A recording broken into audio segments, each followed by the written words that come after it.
We're going to talk about something you might have forgotten about, and that is the Epstein files. Only 1% of them have been released a month after the deadline. This delay is drawing a lot of criticism from lawmakers and transparency advocates who say the government is not complying with the laws of the land. All of this is happening as other major headlines dominate our news cycle. Questions whether the Epstein files are being overshadowed. Rob Goodman is an associate professor of politics and public administration at Toronto Metropolitan University. We had you on recently, so welcome back. Thanks so much for having me again. Okay, well, it seems like a lot of information came out a month ago, a lot of it redacted. There were some photos as well. And in total, there are more than 2 million documents. So why hasn't the Department of Justice released all of the Epstein files? Well, the Department of Justice's official story is that they're in the process of redacting the files to protect the identity of victims and so on, but that's not really a position that the victims themselves accept. I think it's much more likely that part of the reason the Department of Justice is taking so long and slow-walking this process is that they feel like they work for the president. Pam Bondi, the Attorney General, has been for a long time acting as essentially the president's personal attorney, and I think she and the other folks at the Department of Justice see it as part of their obligation to protect the president and the party from whatever might be in those files. Who has the authority to force compliance at this point? Is it Congress? Is it the courts? Yeah, that's the really difficult question. So Congress passed a law. The president signed the law, saying that these files have to be disclosed. Obviously, the DOJ hasn't complied. So at this point, there are a couple of steps. Congress could file a lawsuit and try to compel the DOJ to comply. Could potentially use the subpoena power. Potentially, an individual could file a FOIA lawsuit. Potentially Congress could go back and amend the legislation to increase its enforcement provisions. But I think the big underlying problem here is that ultimately the Department of Justice would have to comply. And given its record of not complying with orders from federal judges, given the fact that the DOJ lawyers have actually been accused of gaslighting federal judges in open court, it doesn't seem likely that the DOJ is going to be very eager to comply, whatever kind of route Congress takes to enforce this. We mentioned this number, 2 million documents in total. The Department of Justice say those are all, as you say, still under review. But what are the consequences if they don't comply in a timely fashion? Are there any? Well, I think the consequences would be political consequences. I think what we're seeing right now is a political system that's in deep, deep crisis.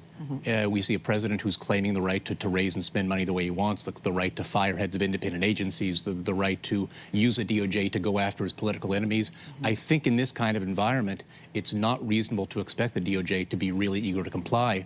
If it's going to change at all, it's going to be because of pressure, through electoral politics, through the political system. And I think one thing that's actually telling is that this initial law, it was passed over the president's objections. It was originally, it required some defections from the Republican Party to even get to this point. So that suggests that there is some political pressure behind the release of these files, but it also suggests that if there's going to be the end result that results in full disclosure, it's going to come through the political process, and I think, and not through the legal process. Yeah, they seem to be in this era, America does, of redefining what American democracy actually looks like and how it operates.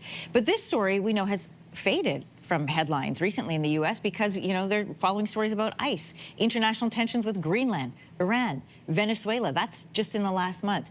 As of today, where do the Epstein files land in terms of a priority list for Americans? Well, I think they're important because they speak to, the prevalence of a really patriarchal worldview in very high political circles, a worldview that's really comfortable with the idea that men have some sort of right to sexual assault and some sort of right to possession of women's bodies. So I think just from a political perspective, that's really troubling that exists at high levels. But at the same time, I'm really wary of the idea that something like Trump's demand to annex Greenland or Trump's use of federal troops or federal forces in a terror campaign in Minneapolis, that these things are somehow distractions from the underlying truth of the Epstein files. I think we can't really think about these things as distractions from one or the other. I think we have to think about them as a piece, as part of an administration that consistently takes what it wants, consistently doesn't see itself bound by the laws. And I think we can see that both in its actions on a personal level and in its actions on a political level. Given what we have watched so far this month from this Trump administration, is it possible that by the time these documents are fully released, that Americans just won't care?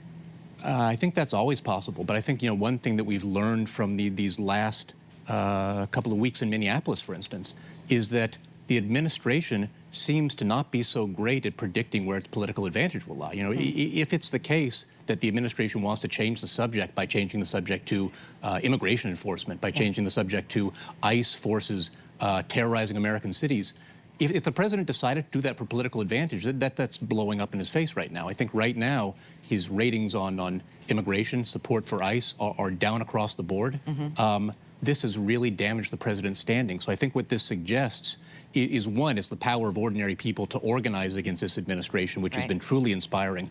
But also I think it suggests that it's really hard to predict weeks or months out what's going to be salient, what's going to be important. I think that's why focusing on underlying values and the underlying health of the system is more important than figuring out what's going to pull well in the next month or so. Nice to have a stable lens on what feels like a chaotic news cycle. Rob, great to have you back. Thank you. Thanks so much. If you like that video, make sure to subscribe to the Your Morning YouTube feed, where you can find all kinds of new content posted every weekday morning.